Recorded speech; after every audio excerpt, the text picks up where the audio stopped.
Hello বন্ধুরা, কাজল cooking চ্যানেলে আপনাদের সবাইকে স্বাগত। আজকে রেসিপি বাহারি মাছ। এটা আমি রুই মাছ দিয়েই বানিয়েছি, আপনারা যে কোনো মাছ দিয়েই বানাতে পারেন, এর স্বাদটা কিন্তু একই আসবে।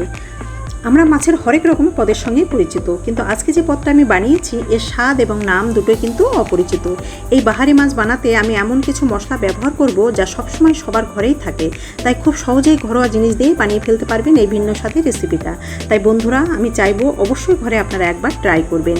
যদি রেসিপিটা আপনাদের কাছে নতুন লাগে তাহলে কমেন্টে লিখে জানাবেন, আর ভিডিওতে একটা লাইক দেবেন, আর আমার চ্যানেলকে এগিয়ে নিয়ে যাওয়ার জন্য সাবস্ক্রাইব করবেন, আর পাশে থাকা বেল আইকনটা টিপবেন যাতে আমার নিত্য নতুন রেসিপির নোটিফিকেশন আপনাদের কাছে সবার আগে পৌঁছে যায়। তাহলে চলুন শুরু করা যাক আজকের রেসিপিটা।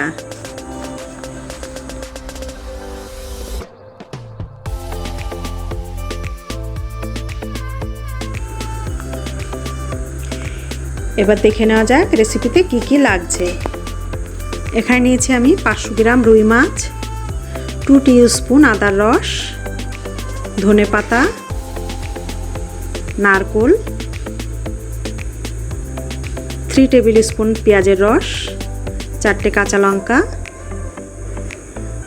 হাফ কাপ টক দই, 1 টেবিল স্পুনের মতো চিনেবাদাম, 1 কাপ পেঁয়াজ কুচানো, 1 টেবিল স্পুনের মতো পোস্ত, হাফ টি স্পুন লঙ্কার গুঁড়ো, হাফ টি স্পুন লবণ, চিনি, হলুদ হাফ টি স্পুনের মতো, গরম মশলা, জল। তাহলে চলুন শুরু করা যাক রেসিপিটা। এখানে আমি কড়াইটা চাপিয়ে দিয়েছি, দিয়ে দিলাম পোস্ত, বাদাম, এটা আমি হালকা ফ্রাই করে নেব।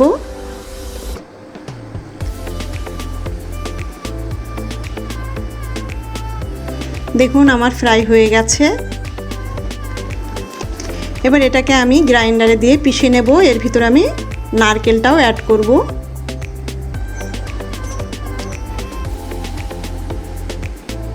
এবার আমি কড়াইতে তেল দিয়ে দিলাম। যে কুচনো পেঁয়াজটা আমি নিয়েছিলাম সেটা আমি ভালো করে ভেজে নেব। এটা সাজানোর জন্য আমি নিয়েছি।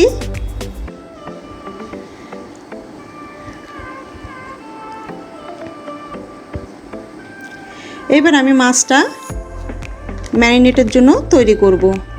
এখানে আমি দই নিয়েছি, দইয়ের ভিতরে হলুদ দিয়ে দিলাম, লবণ, লাল লঙ্কার গুঁড়ো, গরম মশলা, চিনি,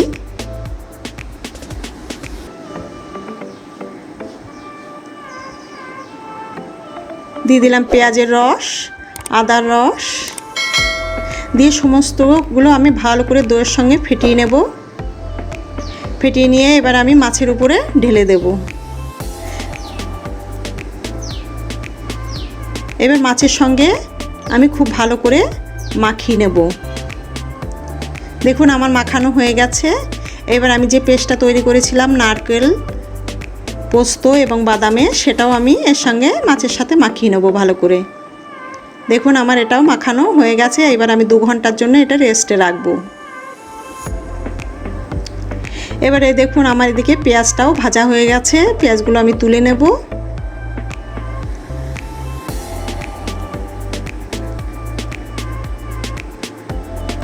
তেলটা সাইডে রেখে দেবো, ওটা আমার পরে দরকার পড়বে।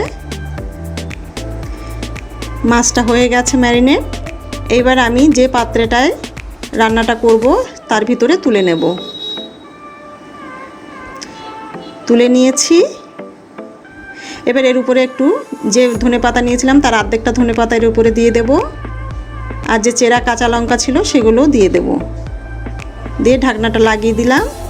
এই কুকারটার ভিতরে আমি করব। এর ভিতরে আমি জল দিয়ে নিয়েছি। এবার দেখুন নিচে দেখা যাচ্ছে আমি ওর ভিতরে 2 থেকে 3 টেবিল চামচ জল দিয়েছি, আর যে পেঁয়াজের ভাজা তেলটা ছিল সেটা আমি এই মাছের ভিতরে দিয়ে দিলাম। এই কারণে এই তেলটা দিলাম। এই তেলটা দিলে মাছের ভিতরে একটা আলাদা গন্ধ আসে। এবার আমি ঢাকনাটা লাগিয়ে দেব, দিয়ে কুকারের ঢাকনাটাও আমি লাগিয়ে দিলাম। এবার দুটো সিটি দিয়ে নেব।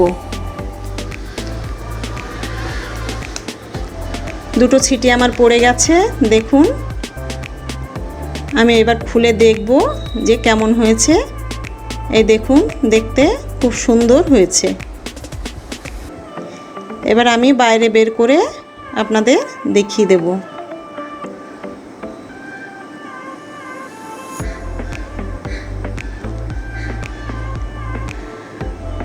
এই দেখুন, মাছটাকে আমি অন্য একটা পাত্রে তুলে নিচ্ছি। ধীরে ধীরে আমি ঢেলে নেব।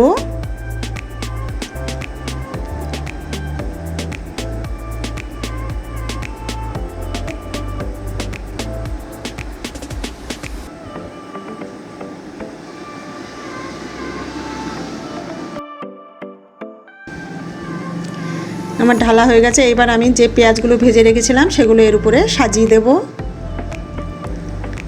আর যে বাকি ধনেপাতাগুলো ছিল সেগুলো এর উপরে সাজিয়ে দেব। সাজানো হয়ে গেছে।